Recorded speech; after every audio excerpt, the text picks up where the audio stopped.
آسان نہیں ہوگا. ماضی میں بھی ہم دیکھتے رہے ہیں کہ چیزیں بدلتی رہی ہیں اور اس دفعہ بھی ہم دیکھیں گے کہ جب جو وقت گزرے گا حکومت کے لیے بھی مشکل ہو جائے گا. آپ دیکھ لینا یہ وہی پاکستان تحریک انصاف ہے سمر صاحب جس کے حوالے سے کہا گیا تھا کہ ان کا نام و نشان نہیں ہوگا, ان کو ٹکٹ لینے والا کوئی نہیں ملے گا, ان کا کوئی بندہ نہیں ہوگا. آج وہ تحریک انصاف ملک کی سب سے بڑی سیاسی جماعت ہے, سب سے زیادہ ووٹ ہے, سب سے زیادہ ایم این اے ہیں, ایک صوبے میں حکومت ہے, اسپیس تو انہوں نے بہت لے لی ہے.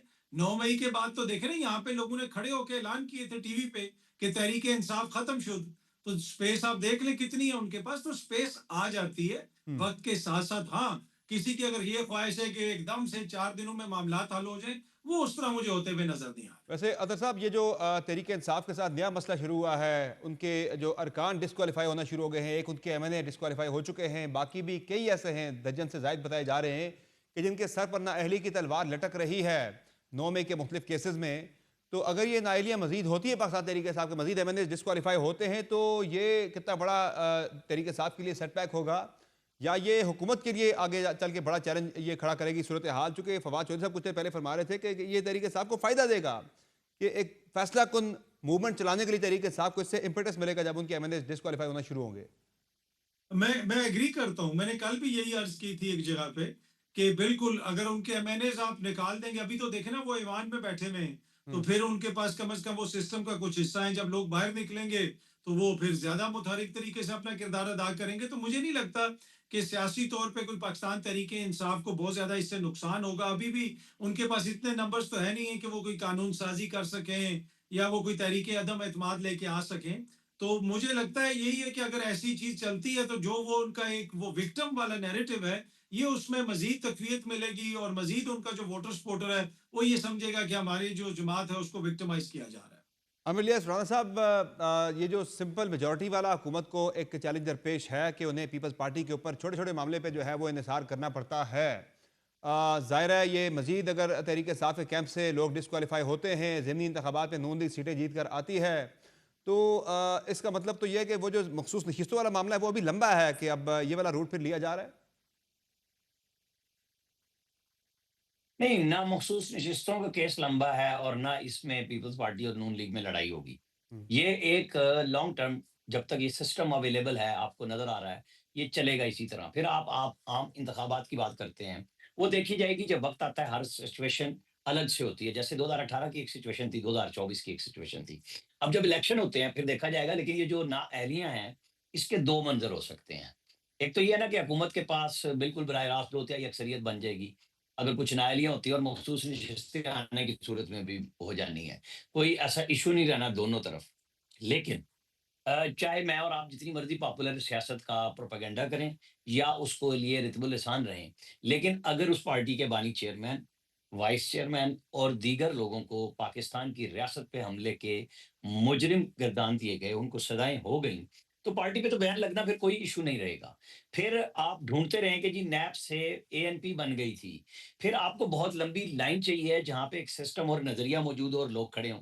یہاں پہ تو پی ٹی آئی کے اندر ایک کے بعد دوسرا اس کی جگہ لینے کے لیے تیار بیٹھا ہے, اور کوئی بندہ وہاں پہ یہ نہیں کھڑا ہوا. مطلب جن فواد چودھری کا آپ نام لے رہے ہیں, سب سے پہلے بھاگنے والوں میں سے وہ نمبر 1 پہ تھے. آج وہ پی ٹی آئی کے لیے سب سے زیادہ تڑپ رہے ہیں. تو لوگ ان کے اندر, پارٹی کے اندر بھی کہتے ہیں کہ یہ گھس بیٹھیے بن کے آنا چاہتے ہیں, کیونکہ یہ پارٹی کو چھوڑ گئے تھے. تو یہ تو پھر گروپنگ بعد کی بات ہوگی, ایک لانگ ٹرم بات ہو جائے گی اگر یہ سزائیں ہوتی ہیں. میرے لیکن عامر حساب صاحب کتاب پارٹی میں اگر بین ہو بھی عمران خان جاتی سے ہے, چھوٹی سی لوگ تو بات, عمران خان کے پیچھے ایک کھڑے ایک ہیں, وہ ایک ان کے لیے پارٹی تو میٹر نہیں ایک منٹ, کرتی. میں پھر کہہ رہا ہوں, میں بات پوری کر لیتا, کہ عمران خان صاحب کو سیاسی راستہ اپنانا چاہیے, اپنی پارٹی کو بھی بچانا چاہیے, ہم۔ اپنے لوگوں کو بھی بچانا چاہیے. سیاسی قیادت کو اس تو طرح کیا ہے سیاسی راستہ؟ مجرم بنتے ہوئے نہ, نہیں, سیاسی راستہ مذاکرات ہوتے ہیں. جب آپ سمجھتے ہیں کہ آپ اسٹیبلشمنٹ کو گھٹنوں کے بل لائیں گے اور نہیں لا سکتے, اور ہم۔ آپ کو رسپانس نہیں ہو رہا, تو پولیٹیکل یہ نہیں ہے کہ آپ ایک ایسا احتجاج کریں جو پھوکا رہ جائے. آپ نے بہت تیز بھی کر کے دیکھ لیا, دھیمی آنچ پہ بھی پکا لیا, آپ اپنے انقلاب کو کسی راستے پہ تو لائیں گے نا. سیاسی جماعت کا انقلاب یہ ہوتا ہے کہ وہ اپنے ووٹر کو الیکشن تک لے کے جائے. راستہ بند ہو گیا, جیسے 2018 میں نون کے لیے عمران خان کو لانے کے لیے بند کیا گیا تھا, 2024 میں ان کے ساتھ ہوا تھا.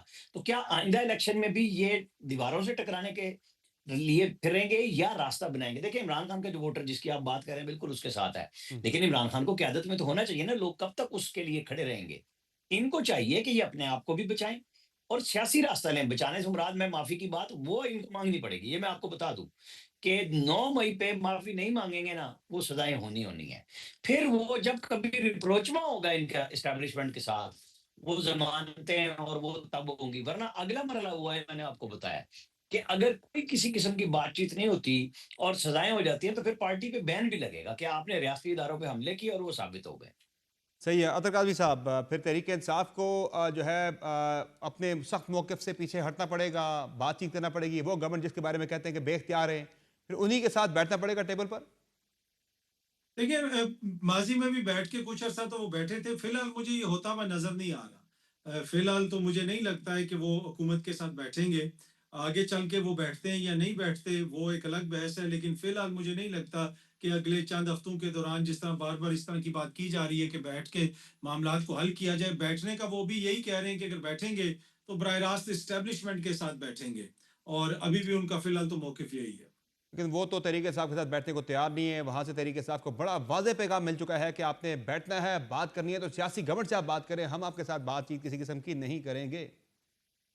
جی بالکل، وہ تو نہیں کر رہے، لیکن ایٹ دا سیم ٹائم دیکھیں انگیجمنٹ وغیرہ تو ہو رہی ہے. علی امین صاحب کی بھی انگیجمنٹ ہوتی رہی.